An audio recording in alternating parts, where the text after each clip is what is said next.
Today, we're going to talk about a literary tool you probably remember from school, point of view. But here's the twist. We're going to look at it through a really unique 6th grade curriculum that takes this simple idea and turns it into a pretty profound lesson on empathy, morality, and, well, how we see the entire world. It really all boils down to this one simple question. Because the answer to this, who is actually telling the story, it shapes every single thing you see, feel, and understand. It's the filter for the entire narrative. Okay, so how do we actually figure out whose story we're in? Well, you gotta have the right tools, right? It all starts with cracking the code, and that means getting to know the 4 main types of point of view that storytellers have in their toolkit. And here they are. And honestly, it all comes down to pronouns. Super simple. First person, that's your I or we. The narrator is literally in the story. Second person uses you, talking right at you, the reader. And then there's third person, which is his he, she, or they. But as you're about to see, that one comes in 2 very different flavors. These tiny words are the ultimate clues. So, first person, this one's the most personal. It puts you right inside the narrator's head. You're experiencing their thoughts, their feelings as they're happening. You're seeing the world through their eyes, and only their eyes, which can feel super intimate and sometimes pretty suspenseful. Now, second person is a lot more rare, but wow, is it powerful. It kind of breaks that fourth wall and makes you, the reader, a character. It's this immediate, direct address that pulls you right into the action.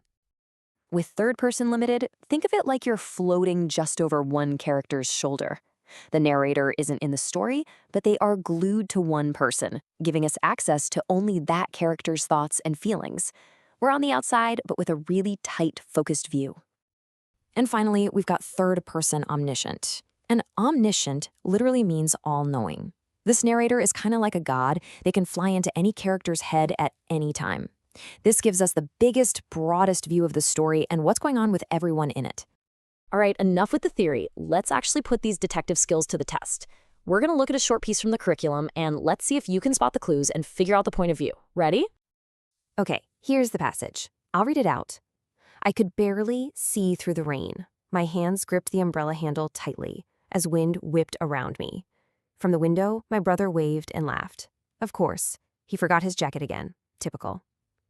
Now, as you heard that, what clues are jumping out at you? Think about those pronouns. Who's telling this story? So what do you think? Got your answer locked in? Let's see if you're right.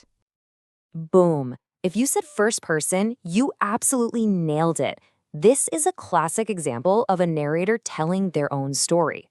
But what were the dead giveaways? Yep, right there. Those 2 little words, I and my. The second you see those, you know the narrator isn't just watching. They are right there in the middle of the action, describing their own soggy experience. Now, this is where it gets really, really interesting. This slide shows you the true power of perspective. From the sister's point of view, it's this personal, frustrating struggle. But look, if we just flip it to the brother's point of view, the exact same moment becomes a simple observation from a warm, dry window. Same event, 2 totally different stories. And that idea that the same event can be 2 completely different stories, that's where this curriculum makes its most important move. It takes this whole concept of point of view right off the page and connects it to a much bigger, much more profound idea about life itself. So they pull in this verse from the Bible, and it acts like a bridge. The curriculum is basically saying, hey, that skill you use to understand a character's point of view in a book, that's the exact same muscle you need to understand other people's perspectives in the real world. So here's the big aha moment. This stops being just an English lesson and becomes a lesson in empathy. The argument is that the ability to shift your perspective, to see from another's point of view, is the absolute first step toward compassion and genuinely caring for them. And you know, what's fascinating is that this isn't some new idea.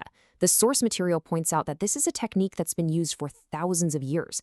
I mean, the Bible itself is a masterclass in using different points of view, from the super personal I in the Psalms to the third-person view of Jesus' life in the Gospels, all the way to that all-knowing, omniscient view in the parables that reveals these deeper truths. Okay, so this brings up a bigger question, right? Why teach literature this way? What's the big idea here? Well, that takes us to the core philosophy that's driving this entire curriculum. It's about way more than just English class.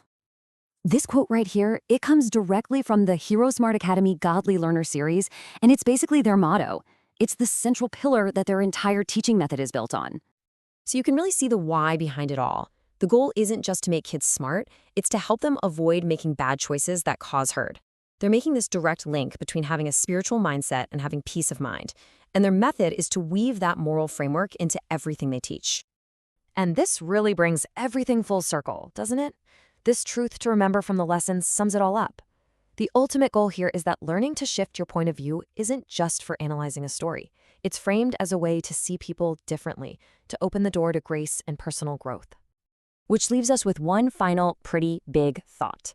Every curriculum, every class, every single lesson has a point of view, a philosophy behind why it's being taught. So the question is, what's the point of view shaping your own learning? What's its ultimate goal?